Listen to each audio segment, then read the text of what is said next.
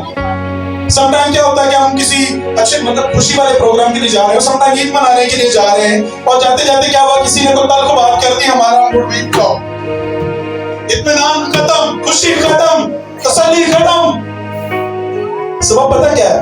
ہم نے اپنے موڈ کا ریموٹ جو ہے وہ دوسروں کے ہاتھ میں دے رکھا ہے۔ ہماری جو اپنی خوبیاں ہیں ان کا ریموٹ بھی ہم نے دوسروں کے ہاتھ میں دے رکھا ہے۔ دوسرے سامنے سے جو دل کرتا ہے ہمیں بتا کر بھیج دیتے ہیں۔ لیکن جب آپ اس بات کو سیکھ جائیں گے کہ خدا کی خوبیاں اپنی زندگی سے ظاہر کیجئے، خدا کی خوبیوں کا ریموٹ سوا خدا کے کسی کے پاس نہیں ہے، اور خدا جس کے اندر ڈال دیتا ہے پھر اس سے واپس نہیں لیتا۔ وہی بندے کی اپنی مرضی ہے کہ وہ کون سی خوبیاں ظاہر کرتا ہے۔ اگر تو بیچ خدا کے کلام کا ہے تو خدا کی خوبیاں اس میں سے ظاہر ہونی چاہیے۔ جتنا قربت میں جاتے جائیں گے اتنا خوبیاں ظاہر ہوتی جائیں گی، جتنا خدا کی قربت میں جاتے جائیں گے اتنا آپ کے اندر سے ندیاں جاری ہوتی چلی جائیں گی، اطمینان کی ندیاں، محبت کی ندیاں، اور تسلی کی ندیاں، اور خوشی کی ندیاں۔ پھر آپ کی خوشی بھی ایسی خوشی ہوگی کہ جسے کوئی چھین نہیں سکتا۔ پھر کوئی بھی آپ کا جو ہے وہ موڈ کا ریموٹ 2 منٹ میں بدل نہیں سکتا، پھر کوئی کچھ بھی کرے، آپ کی جو خوشی اور اطمینان ہے وہ اپنی جگہ پر رہے گا۔ ہاللیلویہ، بلکہ ہاللیلویہ۔ تو میرے عزیزوں میں آپ کو ایک بات بتانا چاہتا ہوں کہ جو خدا کے کلام کے غیر فانی تخم سے پیدا ہوئے ہیں، جو مسیح یسوع میں ہیں، جو خدا کے بیٹے اور بیٹیاں ہیں، جو روحانی ہیں، ان کے اندر خدا کی خوبیاں ہیں۔ تو کوشش کیجئے خدا کی خوبیوں کو ظاہر کیجئے۔ اور آپ کو پتا ہے روح القدس بھی آپ کو جو ہے وہ دنیا کے معاملات بتانے کے لیے نہیں آیا۔ بہت سارے لوگ جو ہے وہ روح القدس سے ایسے کام کروا دیتے ہیں جیسے ان کی اجارہ داری ہے۔ روح القدس کو نوکر بنایا ہوا ہوتا ہے، یہ کر دے روح القدس، یہ کر دے روح القدس، یہ کر دے۔ بھائی روح القدس آپ کو بادشاہی کے اصول سکھانے آیا ہے، وہ آپ کو سکھانے آیا ہے کہ آپ کے اندر جو خدا کی خوبیاں ہیں ان کو استعمال کیسے کرنا ہے۔ بندہ زمین کا ہے، یہ سمجھ نہیں سکتا کہ وہاں کے معاملات کیا ہیں، اس لیے وہاں سے بھیجا گیا کہ وہاں کے معاملات ہمیں آ کر سکھائے، تاکہ ہم جب خدا باپ کی حضوری میں داخل ہوں تو اس سے پہلے ہمیں پتہ ہونا چاہیے کہ ہمارے اندر کیا کیا خوبیاں ہیں، اور خوبیاں نظر بھی ہیں۔ اور خوبیوں کی بات میں ایک دفعہ دیکھ رہا تھا، ایک رائل فیملی یعنی بادشاہی کرنے والے جو خاندان ہوتا ہے ان میں سے اپنے چھوٹے بچے کو نا بٹھایا ہوا تھا کھانے پر، اور وہ کھانا کھاتے ہوئے اس نے تھوڑا سا جو ہے وہ مس بہیو کیا ان کے مطابق۔ اس کو کہنے لگے کہ نہیں کیا کر رہے ہو، آپ رائل فیملی سے ہو، آپ کا کردار بتائے، آپ کا چال چلن بتائے، آپ کا اٹھنا بیٹھنا بتائے کہ آپ رائل فیملی سے ہو۔ میں سوچ رہا تھا کہ ہم تو وہ اوپر کی رائل فیملی جس سے اوپر کوئی ہے نہیں وہاں کے ہیں، اور ہمارے کردار کیا ہوتے ہیں۔ عیدوں پہ بھی ہمارا پتہ چل جاتا ہے، باقی دنوں میں بھی۔ اور بہت سارے لوگ تو جو اقرار کرتے ہیں کہ میں رائل فیملی سے ہوں، میں خدا کا بیٹا ہوں، سم ٹائم ان کے اندر سے بھی بڑا اطمینان نظر آتا ہے۔ ذرا سی کوئی بات ہو جائے نا سارا اطمینان ڈھیر ہو جاتا وہیں پہ۔ وہ پھر خوبیاں کون سی نظر آ رہی ہوتی ہیں، جیسا بھی سنا تھوڑی دیر پہلے کہ تم اپنے باپ، پھر اس کی خوبیاں اچانک سے آ جاتی ہیں۔ تو ایسا نہیں ہونا چاہیے۔ میرے عزیزوں میں چاہتا ہوں کہ جس کی آپ فرزند ہیں، پہلی بات تو آپ کی جب دعا شروع ہو تب اقرار کریں کہ آسمانی باپ، اے باپ، اقرار کریے، اور اقرار کے ساتھ اس بات کی شکر گزاری کیجئے کہ اس نے اپنی خوبیاں آپ کی زندگی میں رکھی ہیں۔ پھر روح القدس کے ساتھ اور زیادہ وقت گزاریے، اور روح القدس سے کہیے کہ مجھے یہ خوبیاں اپنی زندگی سے ظاہر کرنے کا فضل دے، مجھے فضل دے کہ یہ خوبیاں میری زندگی میں کام کریں۔ ایک ایک کر کے ایک ایک خوبی کو ظاہر کرنا شروع کیجئے، ایک وقت آئے گا کہ آپ کی زندگی میں خدا کی خوبیاں واضح طور پر نظر آئیں گی۔ ہاللیلویہ، زوردار تالیاں ہونی چاہیے خدا کے کلام کے لیے، زوردار تالیاں ہونی چاہیے۔ خدا کا کلام زبردست ہے میرے بھائیو، اور جب ہم خدا کے کلام کو اپنے دل میں رکھتے ہیں تو پھر بدی کی طرف کنارہ کرتے ہیں، پھر بدی کی طرف نہیں جاتے، پھر اپنی اس سے ہمارا جو تعلق ہے وہ ختم ہو جاتا ہے، پھر ہم خود اس کو ختم کرتے ہیں۔ سبب یہی ہے کہ جہاں تیرا مال ہے وہاں تیرا دل بھی لگا رہے گا، پھر کلام کی طرف دل لگا رہتا ہے۔ سو خداوند آج کے کلام کی برکت ہم سب کو برکت دے۔ آئیے اپنے سروں کو جھکائیں، اپنی آنکھوں کو بند کریں، اور میں چاہوں گا بھائی دل سامنے آ جائیں اور خداوند کے پاک کلام کے لیے دعا بھی کروائیں گے اور باقی کا حصہ بھی۔ اپنی آنکھیں بند رکھتے ہیں، ہم دعا کرتے ہیں۔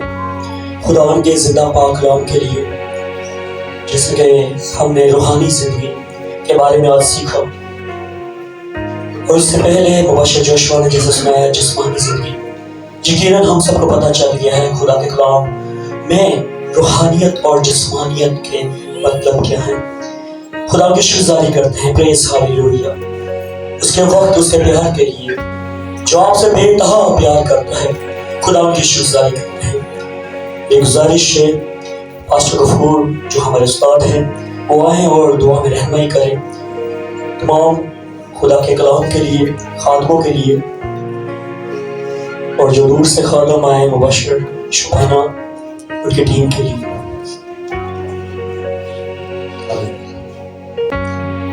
آپ شکر گزار ہیں کہ تو بھلا ہے، تو نے ہم سے محبت کی، تو نے ہم سے پیار کیا، اور تو نے اپنا اکلوتا بیٹا یہ ہماری زندگی کے لیے تو نے ہمیں دے دیا، تو نے ہمیں چن لیا کہ اپنے جلال سے معمول کرے، اپنی فرزندیت میں اپنی ذات میں شامل کرے اور ہمیں جلالی بنائے۔ اے باپ، اس جلال کے لیے ہم تیرا شکر کرتے ہیں آج کی سارے غلام کلام کے لیے کہ تو نے اپنے بیٹے یسوع مسیح کے وسیلہ سے جس زندگی کو ظاہر کیا ہے، جس محبت کو جاری کیا ہے، اور خدا جس میں تو نے اپنی قدرت کے وسیلہ سے، اپنے رحم کے وسیلہ سے اے خدا ہم پر وہ فضل حاصل کیا ہے جس میں ہم خدا تیرے فرزند ٹھہرے۔ ہم خدا ان زندگیوں میں شامل ہو گئے، ان نجات میں شامل ہو گئے، اور ہم نے اس ہمیشہ کی زندگی کو پا کر کے اے خدا ہم تیرے اس بادشاہی اور مراس کے وارث کریں۔ شکر گزار ہوں سارے خدا تیرے خادمین کے لیے جن کو تو نے آج استعمال کیا ہے کہ تیرے کلام کی خدمت کرے، اور تمام وشیلت کے لیے، اور خدا تمام زندگیوں کے لیے، اور خدا تمام یہاں پر موجود لوگوں کے لیے تیرے ہاتھ کو تیرے لوگوں پر چاہتا ہوں۔